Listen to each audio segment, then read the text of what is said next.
लोगों के साथ स्कैम कर रहे हैं। डक्की भाई ने ये कहा आप इस पे लगाएं, आपको मुनाफा होगा। भाई ये खुद ही इसमें मुद्दई है, खुद ही इसमें गवाह है, और फ्रांसिक तो महीना रिपोर्ट नहीं आती कि वो तो डिसअपॉइंट हुए आज के फिजिकल रिमांड के। अस्सलाम वालेकुम, आप देख रहे हैं DS डिजिटल। मैं हूं ज़ुबैर रहमान। नाजरीन, मारूफ यूट्यूबर डक्की भाई को एक मरतबा फिर से आज अदालत में पेश किया गया है। बहुत सारे लोग जानते हैं कि उनके ऊपर कौन सा केस चल रहा है।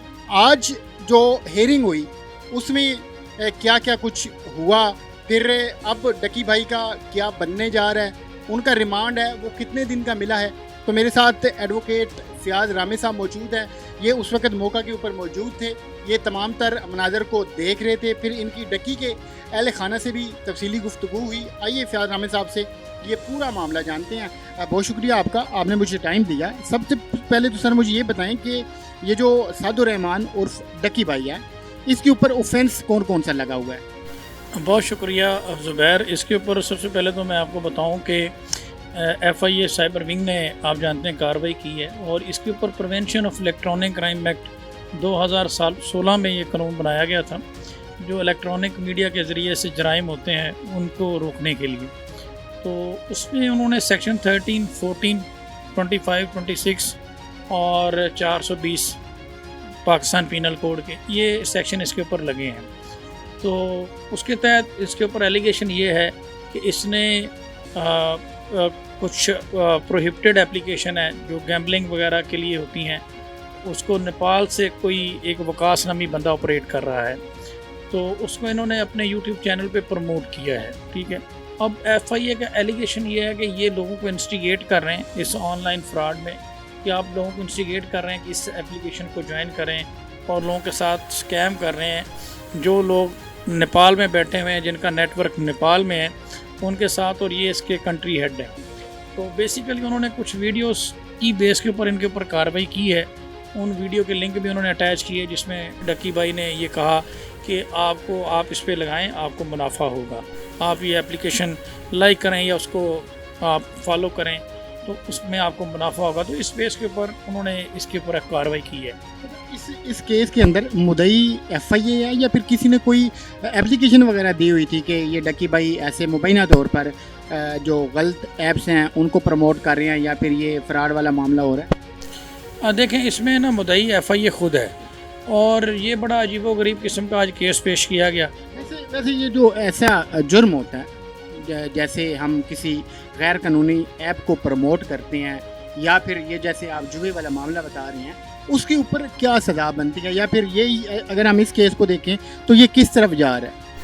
देखें, इसमें कुछ ऑफेंसेस ऐसे हैं जिनकी 2 साल सज़ा है, कुछ की 3 साल है, मैक्सिमम 3 साल के राउंड अबाउट ये सारे ऑफेंसेस की सज़ाएँ हैं, लेकिन ये सारे के सारे बेलेबल ऑफेंसेस हैं। ठीक है, अब वजह यह है कि FIA के पास कोई सिंगल प्राइवेट कंप्लेनेंट नहीं है, कोई प्राइवेट बंदा कंप्लेनेंट सामने नहीं आया जिसने कहा हो कि जनाब ये एप्लीकेशन के ज़रिए से मेरे साथ स्कैम हुआ था।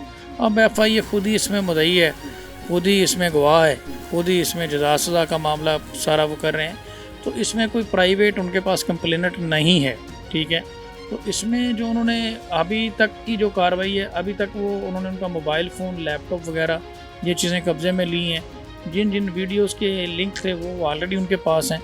ठीक है, अब इसमें एक और बड़ी शॉकिंग चीज़ सामने आई कि इसमें किसी किस्म का जो नोटिस होता है ना, वो इससे पहले FIR दर्ज करने से पहले इंक्वायरी कंडक्ट करता है। किसी किस्म का नोटिस उनको नहीं रिसीव हुआ।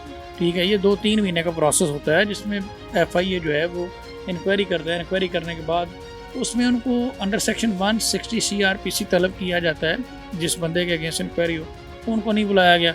डायरेक्ट FIR दर्ज की गई। FIR दर्ज करके कागजी कार्रवाई पूरी की गई कि जी हमने फलां डेटों में नोटिस इशू किए थे। अब 4 रोज़ा रिमांड तो हो चुका है, अब आगे की कार्रवाई को आप किस नज़र से देख रही हैं? 4 रोज़ा रिमांड के बाद मेरी नज़र में तो ये आज का रिमांड नहीं बनता था अगर कानूनी तौर पर देखें। लेकिन फिज़िकल रिमांड होता है कलेक्शन ऑफ एविडेंस के लिए। इन्वेस्टिगेशन क्या है? कलेक्शन ऑफ एविडेंस है। इन्वेस्टिगेशन ऑफिसर ने अदालत को सेटिस्फाई करना होता है, तो उसने 2 दिन का फिज़िकल रिमांड लिया था। उस दौरान उसने कौन कौन से सबूत इकट्ठे किए, और आगे 4 दिन का चाहिए तो कौन कौन से सबूत उसको इकट्ठे उसने करने हैं। उसमें उन्होंने कहा जी हमने इनका फॉरेंसिक करवाना है वीडियोज़ का, और फॉरेंसिक तो महीना रिपोर्ट नहीं आती। ठीक है, और कुछ जो नेटवर्क है जो नेपाल में है वो उस तक हमने पहुंचना है, ठीक है। जिन लोगों को ये प्रमोट कर रहे थे वो नेटवर्क में पाकिस्तान में और लोग कौन कौन से हैं, उनकी निशानदेही इनके ज़रिए से होनी है। तो ये वो सारा ऐसी चीज़ें हैं जो उनके मोबाइल फ़ोन लैपटॉप के ज़रिए से हो सकती हैं, क्योंकि वहीं से सारी चीज़ें ऑपरेट हो रही थी ना, और उन सारी चीज़ों तक ऑलरेडी वो जो पासवर्ड वगैरह होते हैं वो सारी चीज़ें उनको दे चुके हैं। आगे फर्दर फिजिकल रिमांड उसका बनता नहीं था। आपकी उनके अहले खाना से भी गुफ्तगू हुई है, वो उनका क्या कहना था? हाँ, वो थोड़ा सा डिसअपॉइंट थे आज की कार्रवाई से। उनका यही कहना था कि देखें कि एक बंदा जो है वो उसका कोई प्रीवियस क्रिमिनल रिकॉर्ड नहीं है, वो किसी किस्म के इस तरह के मुकदमे में आज तक इन्वॉल्व नहीं रहा। उसकी वी लॉगिंग देखें, रोस्टिंग देखें, वो विद इन लिमिट्स रह के करता रहा। सिंध गवर्नमेंट के मुख्तलिफ प्रोजेक्ट्स में उसने काम किया, पंजाब गवर्नमेंट्स के मुख्तलिफ प्रोजेक्ट्स में उसने काम किया, पाकिस्तान के नाम को उसने मतलब एक अच्छे तौर पर दुनिया में किया। अभी वो मलेशियन गवर्नमेंट ने उसको बुलाया हुआ था, इससे पहले भी वो चाइना था। तो बात करने का मकसद ये है कि वो तो डिसअपॉइंट हुए हैं आज का फ़िज़िकल रिमांड के। अभी आगे होने क्या वाला है वो मैं आपको बता देता हूँ कि 4 डेज़ का फ़िज़िकल रिमांड है। उसके बाद अप्रॉक्सीमेटली ये कहा जा सकता है कि इसको जुडिशल कर दिया जाएगा। जैसे ही जुडिशल होंगे सेम डे में इनकी ज़मानत हो जाएगी। बहुत शुक्रिया रामी साहब, आपका आपने हमें टाइम दिया। नाज़रीन, ये थी इस केस में अब तक की अपडेट। जैसे ही अगली तारीख होगी तब हम रामी साहब के साथ दोबारा से अदालत में हाजिर होंगे और जो भी मामला होगा वो आप लोगों के सामने रखेंगे। तो मिलते हैं अगली वीडियो में।